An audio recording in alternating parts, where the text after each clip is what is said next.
Just got back from testing at Blackhawk Farms this weekend, so might as well go over what I changed this winter with the chassis setup on the Asphalt Gundam.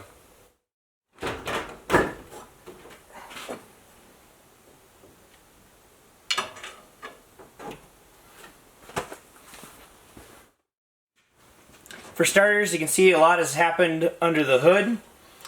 I started out by chopping off a lot of the forward frame rail sections to do a bunch of suspension work this winter.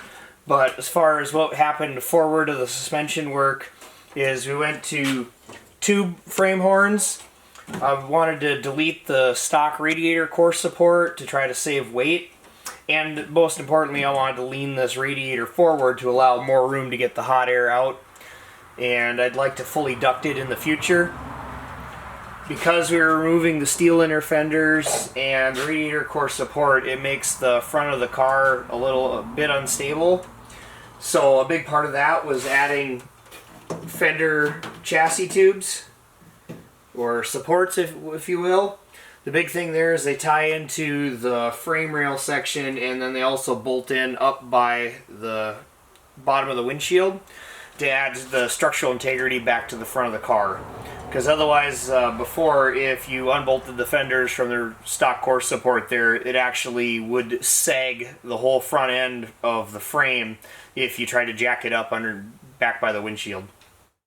I've also changed how the expansion tank is hooked in. Before, I only had it in line with the heater core and the return to the pump. I was having problems with it actually maintaining a full water level in the radiator. So a big part of that was plumbing it into this fitting here right on the lower radiator hose so that I could get some coolant circulation back and forth, and as well as, you know, drain down to always keep the radiator full. It seems to be working quite well.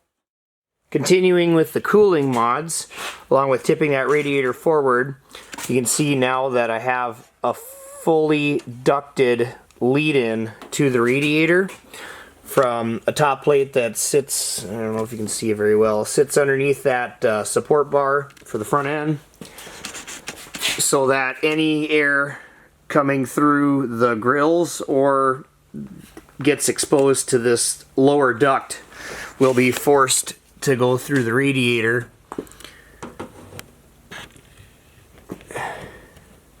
I also have these cutouts in anticipation of brake cooling ducts. I just haven't had a need or got around to using them completely yet.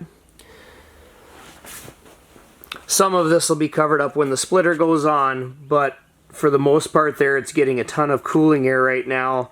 On track, thrashing it for a 20-minute session, it never even got above 173 degrees. It actually got warmer during the cool down lap and going back to the pits than it did when it was being thrashed. The other big thing to notice is that I have these rear wheel tubs now acting as my front tubs. The big reasoning here was I knew I was going to have to change some stuff as far as the suspension, but the factory inner fenders have huge air leaks all the way around them, especially into underneath the hood. This is bad for aerodynamics, so I wanted to design something that I could be able to seal off from the under hood and be able to help with any potential aerodynamic gains I could get from that. The biggest changes have unquestionably come in the front suspension department. Massive changes as far as what the geometry is and how everything is assembled. As you can see right here, this is where I chopped off the original frame rail, and everything forward of that is now tube work. I did that in order to try to save weight, as well as incorporate suspension design changes that would improve the handling. For starters, I now had to build this shock hoop because we went to coilovers, which also helped save some weight, and it changed the motion ratio as far as where they're mounted on the control arm. I moved this out farther than it is in its stock form. Also redid the tubular lower control arms. They are also much lighter.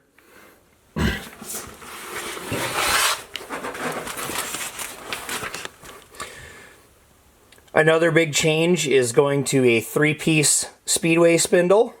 I'm still running the tall up and lower ball joints, but by going to the 3-piece spindle, I was able to run a shorter and therefore faster steering ratio arm. Still running a bump steer kit, so I have some adjustability here.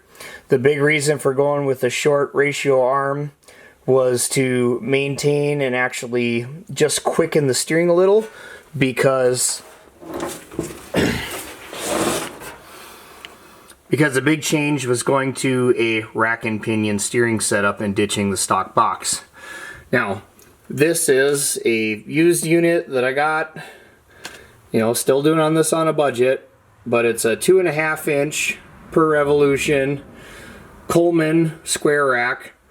It is powered in both directions. I had to play with it, the geometry on it, several times, and I ended up welding to the end of the rack itself in order to relocate the tie rod end further rearward. I did this after I had to move the rack forward in order to make some steering U-joint angles work out. But the big thing here is it allows me to gain some good Ackerman. Still not quite as much as I should have, but it's better than the stock steering box allowed, and this whole system is probably around 30 pounds lighter. With where the upper control arm is relocated to, it's now parallel with the frame rail, so that I can use an offset key to either add or remove caster independently of making a camber adjustment, which is still done with the shims.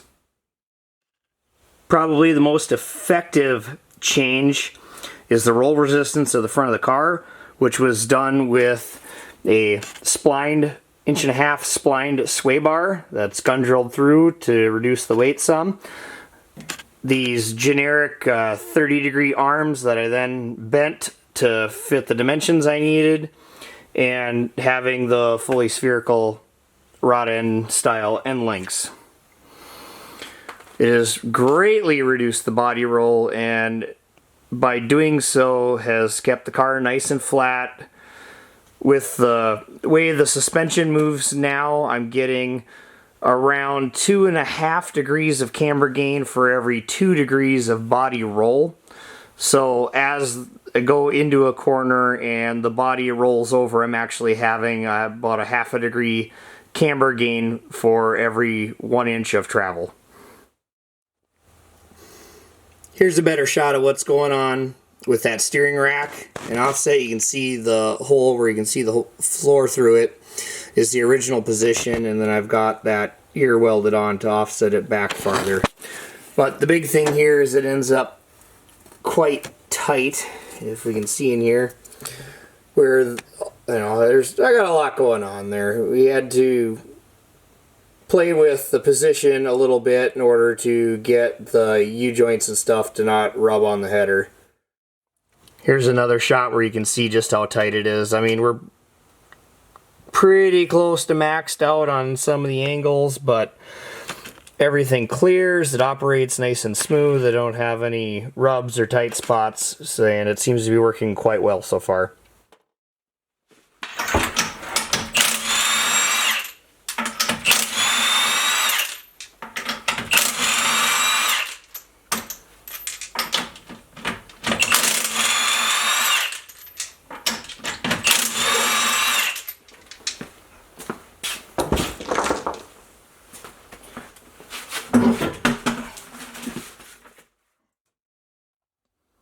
The rear at this point is largely unchanged. The only real difference is, once again, I went with the Viking double adjustable coilovers in the Crusader series. These were a bolt-in affair thanks to my already modified lower bracket here, and they sit right inside of the distance range I needed, and it's nice that they're the same length and therefore have the same travel abilities as the front. The additional change in the rear has to do with the control arm angles. Last year I was running a really aggressive rear steer setup where I had the lower control arm down here, and that was in part to counteract the fact that the uppers were down in the stock location on the chassis side, and that gave me a lot of counter steer if I didn't put the lowers at such an aggressive angle to get past that. Now, as kind of doing a baseline for this year, what I've done is I've leveled them out as much as I can. The chassis side is up in my 2-inch raised holes that I made to test out with last year but didn't have good results with. They're now there because it's sitting pretty close to level with the upper arm, and I've almost leveled out this lower arm. It has just a little bit of down angle to the axle, so you know, uphill to the front, and that does give it a smidge of rear steer, but much less than I had last year. The big reason for the rear chassis change as far as the control arm angles go is when I was on a road course, I could get the car to rotate real easy on entry, which was nice to get it pointed.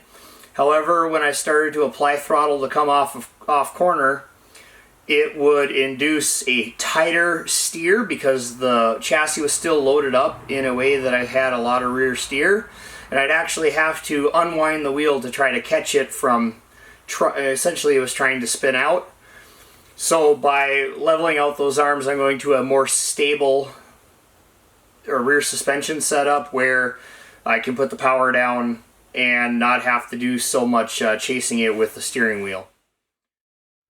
Part of the big changes in the front, the motivation was to reduce weight because this car with me in it and 2/3 of a tank of fuel last year when I was at Heartland Motorsports Park was 3829. She's real heavy, but I'm not shocked either. I had to do so much chassis stiffening to the frame, and I did the inner frame rails, and then I added at least 150 to 200 pounds of roll cage. There's been things that have reduced weight, like going to the fiberglass bumpers, but it's just not enough to offset what I've added in weight as far as getting the chassis stiff enough to handle taking corners. Because one of the things that I had to struggle with the first year was actually ripping body mounts either out of the body or out of the frame because everything was flexing around so much, and that was really a safety concern for me. So I stiffened up as much stuff as I could that first winter after realizing what was going on. I obviously have other areas where I can reduce weight, especially on the front end, namely going with the engine going to aluminum heads or going to a fiberglass hood. That stuff is in the plan, I just haven't got there yet. Again, one of the big reasons for doing all the front suspension stuff, along with one of the primary reasons of reducing weight, well, the reason I got to that point or way of thinking was just most of last season I felt like no matter what I did, driving technique or how I took a corner, I was just limited with how much grip I had because the class limits to a 285 tire and the car being so heavy, I felt like there was nothing I could do with the car, additionally with the car at that weight level. Sure, I could add horsepower, but that's only going to help me on a couple of straightaways during a lap, and we're talking less than 10% of the lap where horsepower is going to help, whereas reducing weight is going to help everywhere in a lap. Additionally, there was lots of front suspension geometry things that I was really not happy with because I was limited to the stock chassis points. Well, over the winter, the rules for the class changed, and anything older than 86 is allowed to possibly run a full aftermarket suspension, frame everything if they choose to do so. I did not choose to go all that, but I definitely took advantage of changing the suspension points. I think one of the big things that I struggled with was getting enough camber gain out of the car for the amount of suspension travel that I went through. Namely, I didn't have very much compression travel because of where the shocks and the stock spring pockets ended up. I had really heavy springs because of that. The sway bar wasn't big enough or giving enough roll resistance that I really wanted out of it, because again, I was still running out of shock travel, and that was really shown at Heartland Motorsports Park. If you watch that video, you can see there was a spot going into Fast 8 where there was a bump, and every time I try to come in there just a little bit faster than I did the lap before, it'd bottom out the suspension and go to infinite spring rate, and I'd skid off into the grass. So one of the big changes was I wanted to get away from that. I wanted to go to a coilover setup where I knew I had plenty of travel.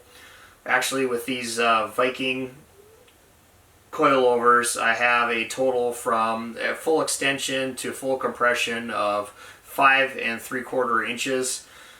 Where I'm sitting at when the car's at ride height is only about 1 1/4 to 1.5 inches into that compression travel. So I have tons of compression travel where I can play with the shock settings and go for a softer setup or a stiffer setup. And initially right now I'm set where I'm getting travel that's about medium between ride height and where it starts to get into the bump stop. I don't remember exactly how tall the bump stop is, but it's like 1 3/8 I think. So I'm still getting around 1.5 to 2 inches of compression travel where I've found a nice balance with the car.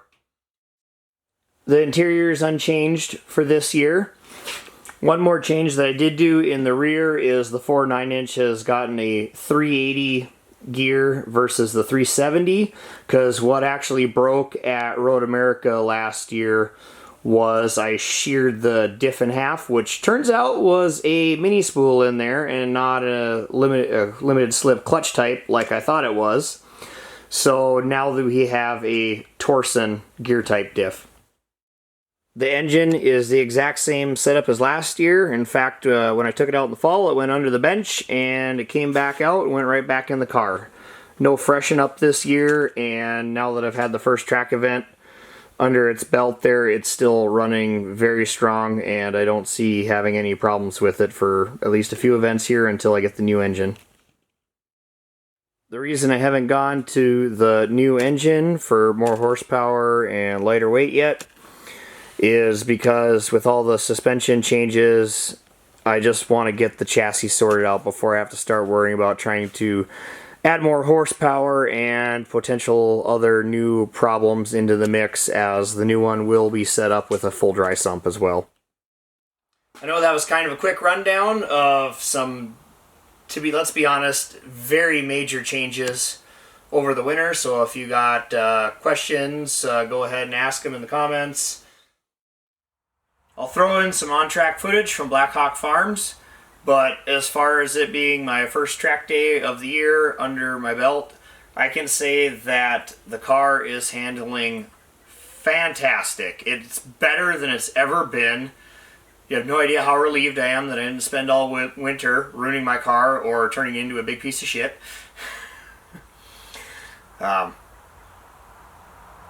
I am very excited, looking forward to Midwest Fest with Grid Life coming up in a week and a half now. So if you happen to be out that way, be down in the pits, come check it out. Also hope you can see it out on track if you're going. And I mean, I'm very excited. I can't wait to get back on track, which is why I need to finish nutting and bolting the car, make sure everything's tight and ready to go.